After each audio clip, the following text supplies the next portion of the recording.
Assalamualaikum warahmatullahi wabarakatuh. Alhamdulillah, Alhamdulillah Rabbil Alamin. Wassalatu wassalamu ala asrafil anbiya'i wal mursalin Sayyidina wa maulana Muhammadin wa ala alihi wa sahbihi ajma'in. Amma ba'du. Kepada yang terhormat Bapak Pringgondani, izinkan saya akan memperkenalkan diri saya. Perkenalkan, nama saya Nadia Cisya Aurelia. Saya dari kelas 10 IPS 4. Pada kesempatan kali ini saya akan menghafalkan surah Al-Hujurat ayat 10 sampai 12, mengklasifikasikan hukum tajwidnya serta membacakan hikmah-hikmah terkandung dalam surah Al-Hujurat ayat 10 sampai 12 ini. A'udzu billahi minasyaitonir rajim. Bismillahirrahmanirrahim. Innamal mu'minuna ikhwatun fa'aslihu baina akhawaykum wattaqullaha la'allakum turhamun. Ya ayyuhallazina amanu la yaskhar qaumun min qaumin asa ay yakunu khairan minhum wala nisa'un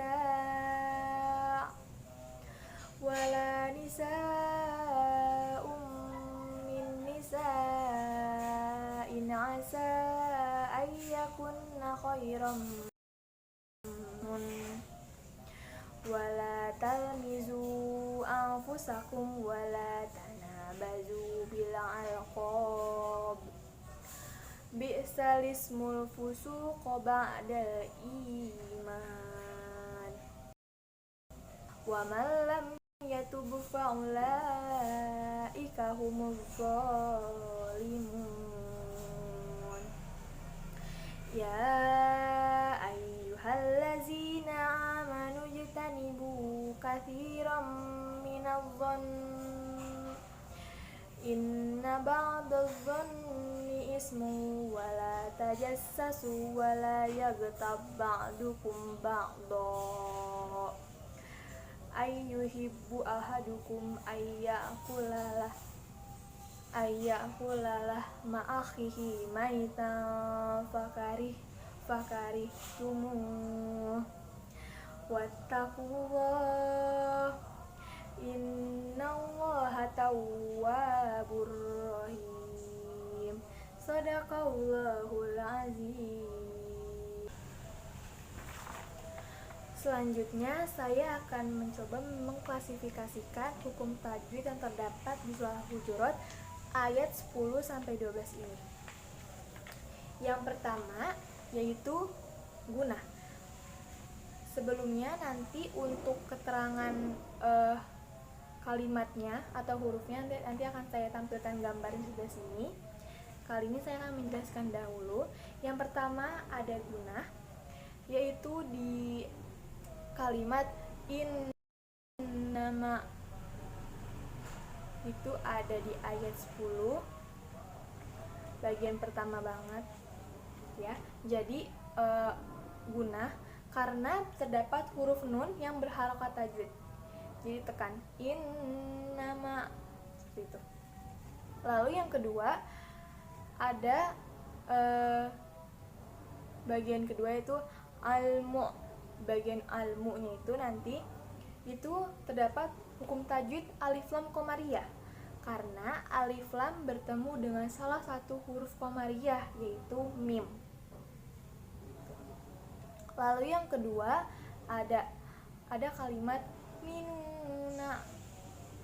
Nah, di situ ada maqobi'i karena terdapat waw sukun yang didahului oleh huruf berharokat domah. Nanti saya juga akan gariskan di bagian mananya melalui gambar sebelah sini. Lalu yang keempat ada kalimat tunfa. Itu adalah hukum tajwid ikhfa karena huruf ta berharokat doma tanwin itu bertemu dengan fa. Lalu yang kelima ada kalimat bayina. Bayina ini mempunyai hukum tajwid mat lain karena ya sukun didahului oleh huruf berharokat fathah. Lalu selanjutnya yang keenam ada kalimat la'allakum tur. Di situ ada hukum tajwid izhar syafawi karena ada huruf mim sukun yang bertemu dengan ta. Lalu yang ketujuh ada kalimat hamuna. Nah, di sini ada hukum tajwid mat arid li sukun karena ada huruf mat jatuh sebelum huruf yang diwaqaf. Lalu setelah itu ada kalimat ya ayyuha. Di bagian sini ada tajwid mat jaiz munfasil karena ada huruf mat bertemu hamzah di lain kata. Selanjutnya nomor 9 ada kalimat allazi. Di sini ada hukum tajwid alif lam syamsiyah karena ada huruf alif lam bertemu dengan huruf syamsiyah yaitu lam. Terus nomor 10 ada kata amanu. Nah, di sini ada hukum tajwid mat badal karena huruf mat bertemu huruf hamzah dalam satu kata, tetapi posisi hamzah lebih dahulu dari huruf mat. Selanjutnya yang ke-11 ada kalimat qaumun min. Nah, di bagian sini itu ada hukum tajwid ilgham. Nah, huruf mim yang berharokat dhammah tanwin ini bertemu dengan huruf mim juga. Gitu. Lalu yang nomor 12 ada kalimat qaumin nasa. Di sini ada hukum tajwid izhar karena huruf mim berkasroh tanwin bertemu huruf ain. Lalu nomor 13 ada kalimat nisa. Di sini ada hukum tajwid mad wajib muttasil. Karena apa? Karena ada huruf mad yang bertemu hamzah dalam satu kata. Selanjutnya yang ke-14 ada kalimat al-qob. Di sini ada qalqalah kubro. Karena huruf qalqalah itu qaf diwaqaf. Huruf qalqalah qaf ini diwaqafnya tadi ada nomor 15, ada kalimat wa malam. Nah, di sini ada hukum tajwid idgham bila guna. Mengapa? Karena ada huruf nun sukun yang bertemu dengan huruf lam tasydid. Lalu selanjutnya yang ke-16 ada kalimat yatub. Nah, di kalimat ini ada qalqalah sugro. Nah, mengapa ada qalqalah sugro? Karena ada huruf qalqalah ba yang berharokat sukun dan kalimat. Lalu selanjutnya nomor 17 ada kalimat ba'dukum ba'do. Di sini ada hukum tajwid ikhfa syafawi karena ada mim sukun bertemu huruf ba. Terus selanjutnya ada yang ke-18 ada kalimat ba'don. Atau kalau misalkan kita bacanya satu ayat itu dibacanya ba'do. Kalau misalkan kita baca biasa itu ba'don. Nah, ini di sini ada hukum tajwid mad iwad karena ada huruf mad berharokat fathah tanwin dan diwaqaf. Selanjutnya yang nomor 19 ada kalimat maitang fa. Di sini ada hukum tajwid ikhfa hakiki karena ada huruf ta berharokat tanwin yang bertemu dengan huruf fa. Selanjutnya yang ke-20 atau yang terakhir ada kalimat wattaqullah. Di sini ada hukum tajwid tafkhim. Mengapa? Karena lafaz Allah didahului oleh huruf hijaiyah yang berharokat dhammah. Lalu selanjutnya saya akan membacakan isi kandungan dari surah Hujurat ayat 10 sampai 12. Yang pertama ada dari ayat 10 dulu, yaitu yang pertama, orang-orang beriman meskipun bukan saudara kandung tetapi terikat dengan persaudaraan iman.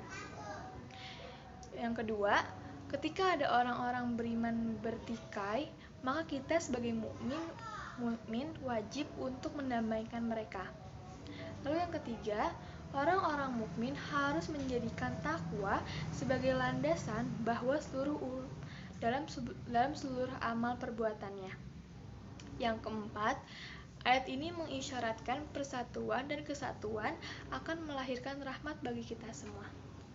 Lalu selanjutnya ada isi kandungan dari surah Al-Hujurat ayat 11. Yang pertama adalah larangan mengolok-olok atau menghina atau mengejek ataupun merendahkan orang lain. Yang kedua, larangan mencela diri sendiri. Yang ketiga, larangan memanggil teman dengan julukan seseorang yang tidak disukai atau yang dia benci. Jadi kita tidak boleh memberikan julukan-julukan yang buruk kepada orang lain. Lalu yang terakhir ada isi kandungan dari surah Hujurat ayat 12. Yang pertama, Allah Subhanahu wa taala memerintahkan orang beriman untuk menjauhi prasangka buruk.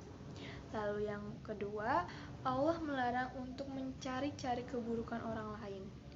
Yang ketiga, Allah melarang manusia untuk bergibah, karena gibah dalam ayat 12 ini diibaratkan memakan bangkai saudaranya sendiri. Jadi itu presentasi dari saya. Sekian, kurang lebihnya mohon maaf. Wassalamualaikum warahmatullahi wabarakatuh.